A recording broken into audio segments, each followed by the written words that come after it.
What is up, guys, and welcome back to the Concrete Edge right here on Deco-Crete TV. My name's Jeff, and on today's show we're going to be answering some of the most commonly asked questions that we get about antiquing stamped concrete, as well as a few tips that'll help your stamp jobs turn out better than ever. So stay tuned and you're going to learn all about it.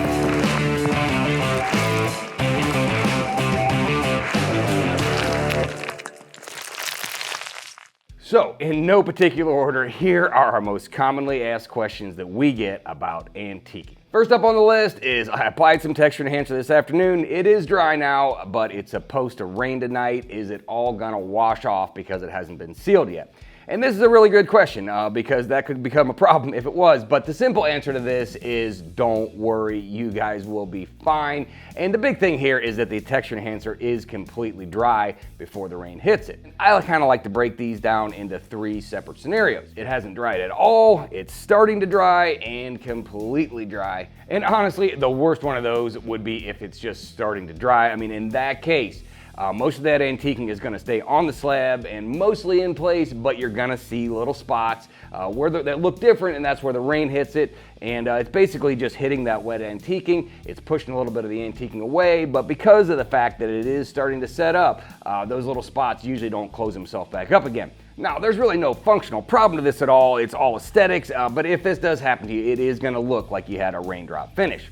Now, if you get caught in the rain while you're applying the antiquing, I mean, that's not quite as bad. I mean, don't get me wrong here. If it rains hard enough, it is gonna wash all that antiquing. It's pretty much just gonna all run off the slab. So you wanna avoid this if you can. But just a little bit of a shower for a minute or two, I mean, the antiquing is gonna be fine. I mean, think of it kind of like misting a little bit of water on some wet antiquing just to get it to flow out a little bit better. But again, the main point of this one that is, if the antiquing is completely dry, it is gonna be fine. And this leads me into our next question. How long should I let the antiquing dry before sealing?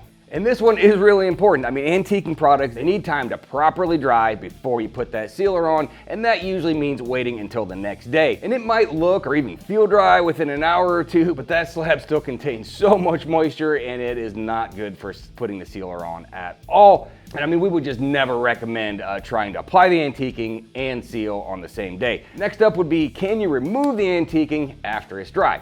And the short answer to that is yes, but there is a catch. Actually, there's a couple catches to this one. Now, the big question here is, have you sealed the concrete yet? And if you haven't, I mean, you do have some options. I mean, you can lighten it up a little bit and buff it off the highs, or you can actually even remove a pretty good portion of it. You're gonna need a floor buffer for this with a brush attachment. You're gonna need some diluted Deco Prep or maybe a light muriatic acid solution just to help loosen up that antiquing while you're scrubbing on it. Now, once you get it all scrubbed off, I mean, you can apply new antiquing and you can continue on from there. So those are probably our most asked questions that we get about antiquing, and those are pretty important, so I wanted to spend a little bit of time on it. But here are a few quicker ones that won't take quite as long to answer. So first up would be, can I spray the antiquing instead of applying it with a brush? Now, this certainly is an option, and some people do use a sprayer to apply this stuff. The big thing is you just got to make sure that you're really thorough about keeping that shook up. I mean, pretty much every time you pump that sprayer, you need to be shaking that stuff up because it is going to settle inside that sprayer, and it's going to end up, what could end up clogging up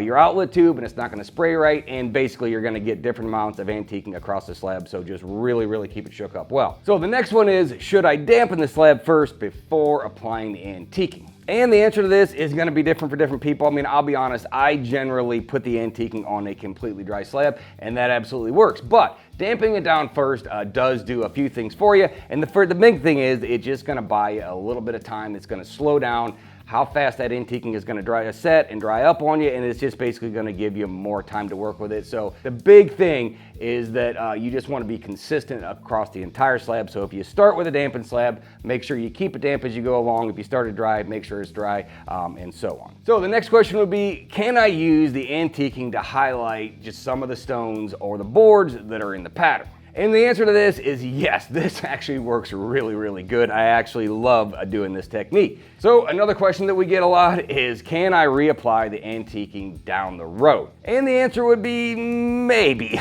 because there's a few things that are going to go along this. But yes, it is possible that you could apply this down the road. And the big thing would be that you would have to wait till that sealer completely all wears off, or you'd have to remove the sealer first, kind of like we talked about before. And so, yes, this can be reapplied, but it's not something that you're gonna go out there and mess with every month. Once that sealer goes on, that's it until it's either removed or wore off. And this leads us into our final question that we actually get quite a bit, and that is, can I apply the antiquing to sealed concrete? And the obvious answer here is no, absolutely not. It is not gonna bond to any kind of sealed concrete. So now, here are a few pro tips for antiquing that'll help your stamped concrete jobs look better than ever. And the first one is always make sure that you keep the material stirred up. And we already talked about this for a sprayer, but this would be the same thing if it's just in a bucket and you're just using this brush. And the nice thing about applying this with the brush is that every time you go down in that bucket to pull the antiquing out, you can use that brush kind of like a churn and just stir all that stuff up. And again, if it's a sprayer,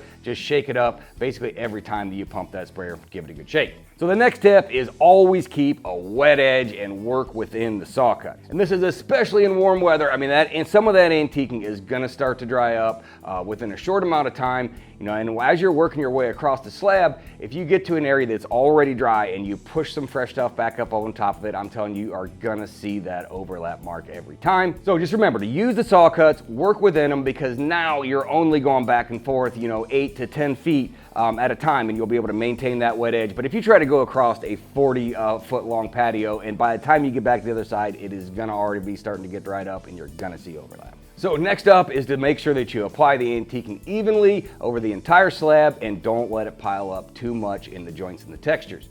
And making sure that it's even is important, because if you get more or less antiquing in one area than another, you're gonna end up with a blotchy look.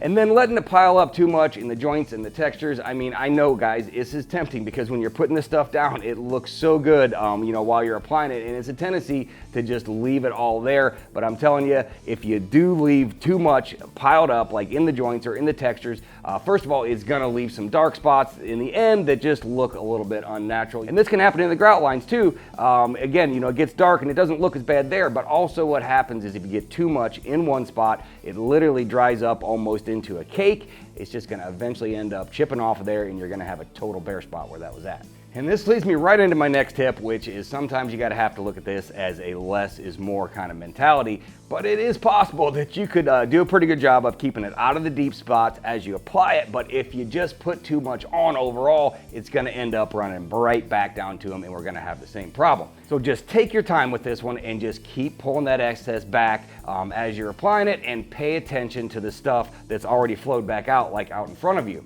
So the last tip to finish things up here would be buffing the antiquing the next day. And not a whole lot of people do this, but I can tell you that it really does make it look a lot better.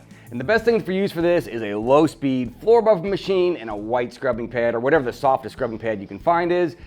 Buff everything down, and then just go ahead and take a leaf blower and blow off all the excess before putting on the sealer.